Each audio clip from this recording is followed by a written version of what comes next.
కథామంజరి శ్రావ్య సంచిక జూన్ 2026. కథ కనువిప్పు. కలం ఎస్ఆర్ఎస్ఎస్ చలపతిరావు. గళం వల్లికృష్ణ పసుమర్తి.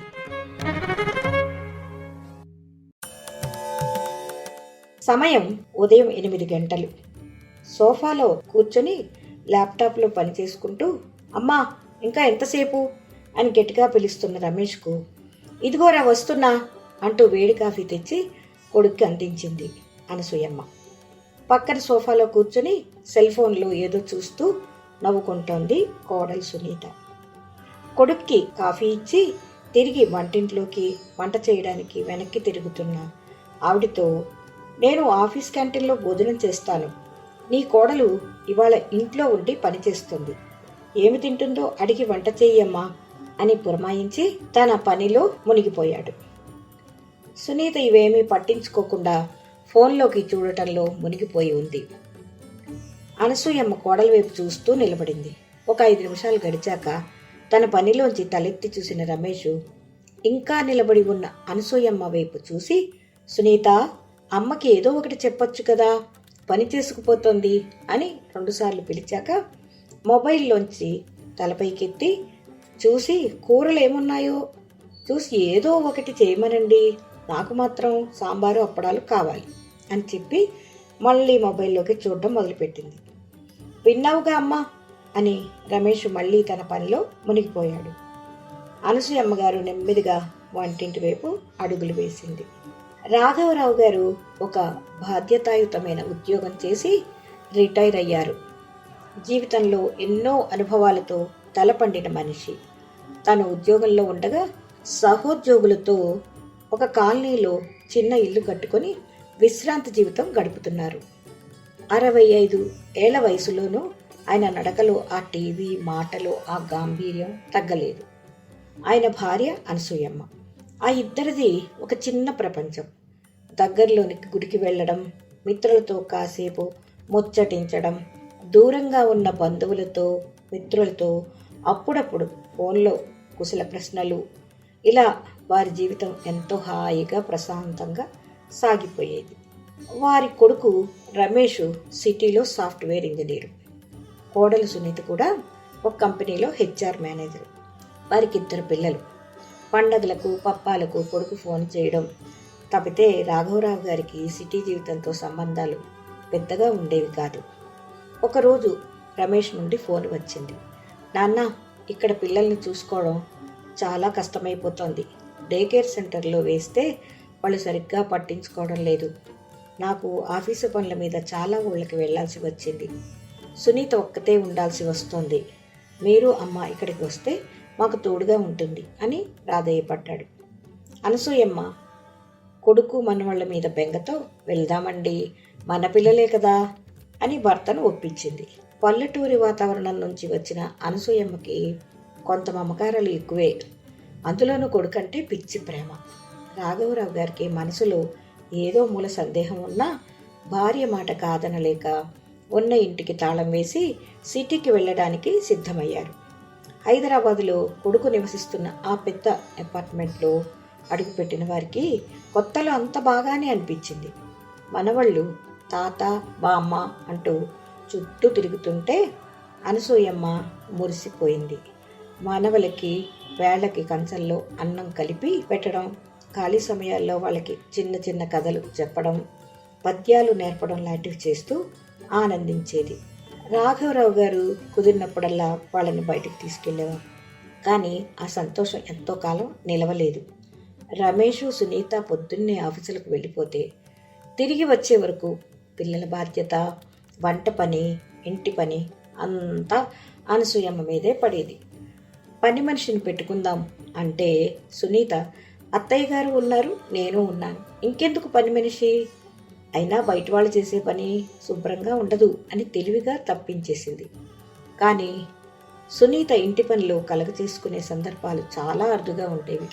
తనకి ఉద్యోగంతో తీరిక లేకుండా ఉందని కొంచెం సర్దుకోమని రమేష్ తల్లికి చెప్పాడు. 60 ఏళ్లు దాటిన వయసులో అనసూయమ్మకు ఆ చాకిరీ భారంగా మారిన కొడుకు కోసం మౌనంగా భరించేది. సునీత ప్రవర్తన రోజు రోజుకి మితిమీరిపోసాగింది. ఆమెకు తన ఉద్యోగం, తన హోదా వల్ల వచ్చిన అహంకారం ఎక్కువ.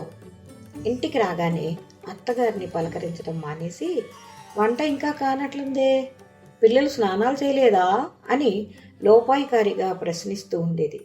ఏ పనుల్లోనూ కలగచేసుకోకుండా తన గదిలోకి వెళ్ళిపోయి తలుపు వేసుకునేది. తన పుట్టింటి పెత్తనం కూడా ఆ ఇంట్లో ఎక్కువగా ఉండేది. సునీత గంటల తరబడి వాళ్ళ అమ్మతో ఫోన్లో మాట్లాడుతూ, అవును మమ్మీ, వీళ్ళకి ఎంత చేసినా అంతే, నా కర్మ అంటూ అత్తమామలకు వినిపించేలా గట్టిగా మాట్లాడేది. రాఘవరావు గారి పరిస్థితి మరీ దయనీయంగా మారింది. ఇప్పుడు కోడలు ఎప్పుడు కొడుకుతో ఏమంటుందో అని భయపడే పరిస్థితి వచ్చింది. ఒకసారి రాఘవరావు గారు బ్యాంకుకు 2 రోజులు సెలవు రావడంతో, ఏటీఎంలు కూడా పనిచేయకపోవడంతో తన మందుల కోసం రమేష్ను డబ్బులు అడిగారు. రమేష్ చిరాకుగా, నాన్న, మీకు వచ్చే పెన్షన్ డబ్బులు ఏం చేస్తున్నారు? దాచుకుని ఏం చేస్తారు? మీ మందులకైనా వాడుకోవచ్చు కదా అన్నాడు. రాఘవరావు గారి గుండె కలుపుకుమంది. ఆయన పెన్షన్ డబ్బులు చాలా తక్కువ. అవి కొడుకు, కోడలు ఉద్యోగానికి వెళ్ళినప్పుడు ఇంట్లోకి అవసరాలకు, తనకు భార్యకు కావలసిన నిత్యావసరాలు కొనడానికి మాత్రమే సరిపోయేవి. సరేలేరా అని సర్దుకుపోయారు. కానీ రమేష్ ప్రవర్తనలో మార్పు స్పష్టంగా కనిపించేది. భార్య ముందు గొప్పలు పోవడానికి తల్లిని, తండ్రిని చులకన చేయడం అతనికి అలవాటైపోయింది. అనసూయమ్మ ఆ రాత్రి భర్తతో, ఏమండి, బాధపడకండి, వాళ్ళ ఈడు అలాంటిది, మనమే సర్దుకుపోవాలి, రేపు మనకు మంచం పడితే దిక్కు వాళ్లే కదా అని సర్ది చెప్పింది. అనసూయ, మనం ఇక్కడ మనుషులుగా బతకట్లేదు, కేవలం అవసరానికి వాడుకునే యంత్రాలుగా మారాం.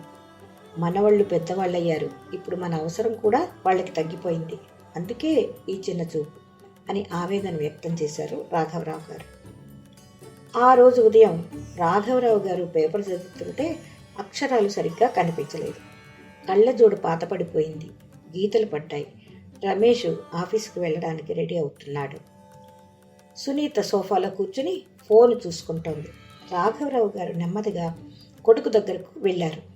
రమేష్, కళ్ళజోడు బాగా పాతపడిపోయిందిరా, పేపర్ చదవడానికి ఇబ్బందిగా ఉంది, నాకు ఈ ఊరు కొత్త, ఈరోజు సాయంత్రం డాక్టర్ దగ్గరికి తీసుకువెళ్తే కొత్తది తీసుకుంటానురా అని అడిగారు. రమేష్ తలదూకుంటూ, అబ్బా నాన్న, ఇప్పుడు టైం లేదు, అయినా ఇంట్లో ఖాళీగా కూర్చునే మీకు పేపర్ చదవకపోతే ఏమవుతుంది, ఉన్నదానితో అడ్జస్ట్ అవ్వండి అని నిర్లక్ష్యంగా మాట్లాడాడు. అక్కడ ఉన్న సునీత కల్పించుకొని, అవునండి, ఏ ఊబరో ఆటోలోనో వెళ్ళొచ్చు కదా, మరి అంత డబ్బుల కోసం చూసుకుంటే ఎలా, మీ పెన్షన్ డబ్బులు ఉన్నాయిగా, అవి తీసి వెళ్ళండి, ప్రతిదానికి రమేష్ మీద ఆధారపడ్డం ఎందుకు, మాకు నెలకు కారు పెట్రోల్ ఖర్చు ఎంత అవుతుందో తెలుసా మీకు అని ఈసరించుకుంది. రాఘవరావు గారు ఒక్క క్షణం స్తంభించిపోయారు. ఆయన తన జీవితకాలం కొడుకు భవిష్యత్తు కోసం ఖర్చు చేశాడు. కొడుక్కి పెద్దగా ఆస్తి ఇవ్వకపోయినా అప్పు ఇవ్వకూడదని తన తోటి ఉద్యోగులందరూ పిల్లల చదువు కోసం బ్యాంకులో అప్పు తీసుకుంటుంటే తన కొడుక్కి భారం కాకూడదని అప్పు చేయకుండా తన సొంత ఖర్చులు చాలా మానుకొని వాడిని చదివించాడు. అలాంటిది తనకి తెలియని ఊర్లో అవసరమై డాక్టర్ దగ్గరకు తీసుకెళ్ళమని అడిగితే కారు పెట్రోల్ ఖర్చులు లెక్కలిస్తున్నాడు. కొడుకు కోడలు సంవత్సర ఆదాయంలో కనీసం 10% కంటే తక్కువ ఉండే తన పెన్షన్ డబ్బులు ఖర్చు పెట్టడానికి వెనకాడుతున్నానని ఆమె అలా మాట్లాడటం ఆయన సహనాన్ని పరీక్షించింది.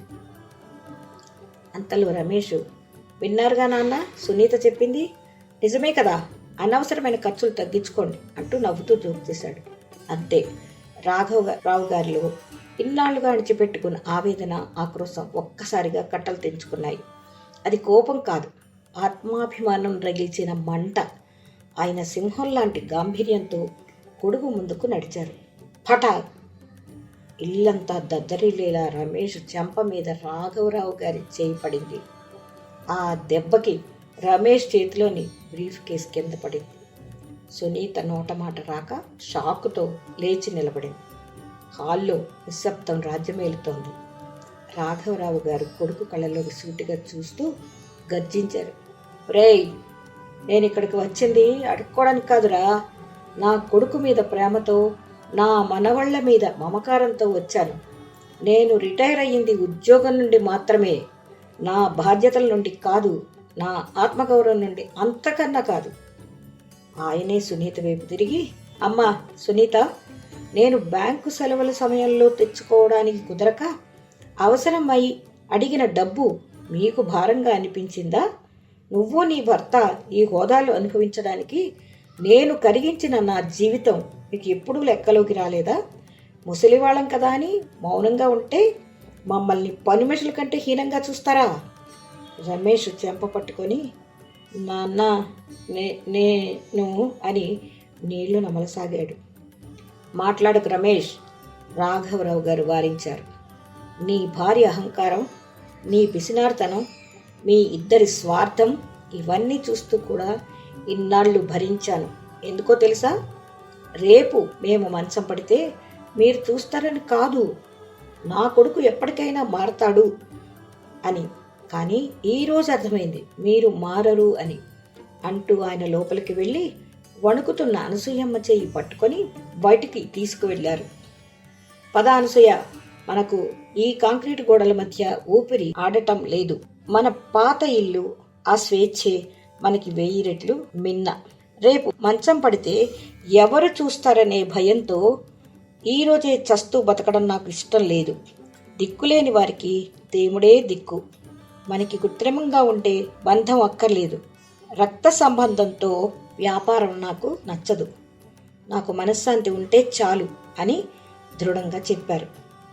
అయ్యో నాన్న, వెళ్ళకండి, తప్పైపోయింది అని రమేష్ అడ్డు రాబోయాడు. కానీ రాఘవరావు గారు అతన్ని పక్కకు నెట్టి తలెత్తుకొని గుమ్మం దాటారు. అనసూయమ్మ కళ్ళల్లో నీళ్లు ఉన్న భర్త నిర్ణయంలోని ధర్మాన్ని గ్రహించి ఆయన వెంటే నడిచింది. వాళ్ళు వెళ్ళిపోతుంటే రమేష్, సునీత బాల్కనీలో నిలబడి చూస్తూ ఉండిపోయారు. ఆ వృద్ధ దంపతులు వెళ్ళిపోయాక ఆ ఇల్లు ఎంత వెలితిగా మారిపోయిందో, తమ పిల్లలకు తాతాబామల ప్రేమను దూరం చేసి ఎంత పెద్ద తప్పు చేశారో వారికి అర్థం అవడానికి మరో 30 ఏళ్లు పట్టింది. అప్పటికి వాళ్ళు తాతాబామలు అయ్యారు. విసిరిన రాయి, పోయిన పరువు, గాయపడిన మనసు తిరిగి రావు కదా.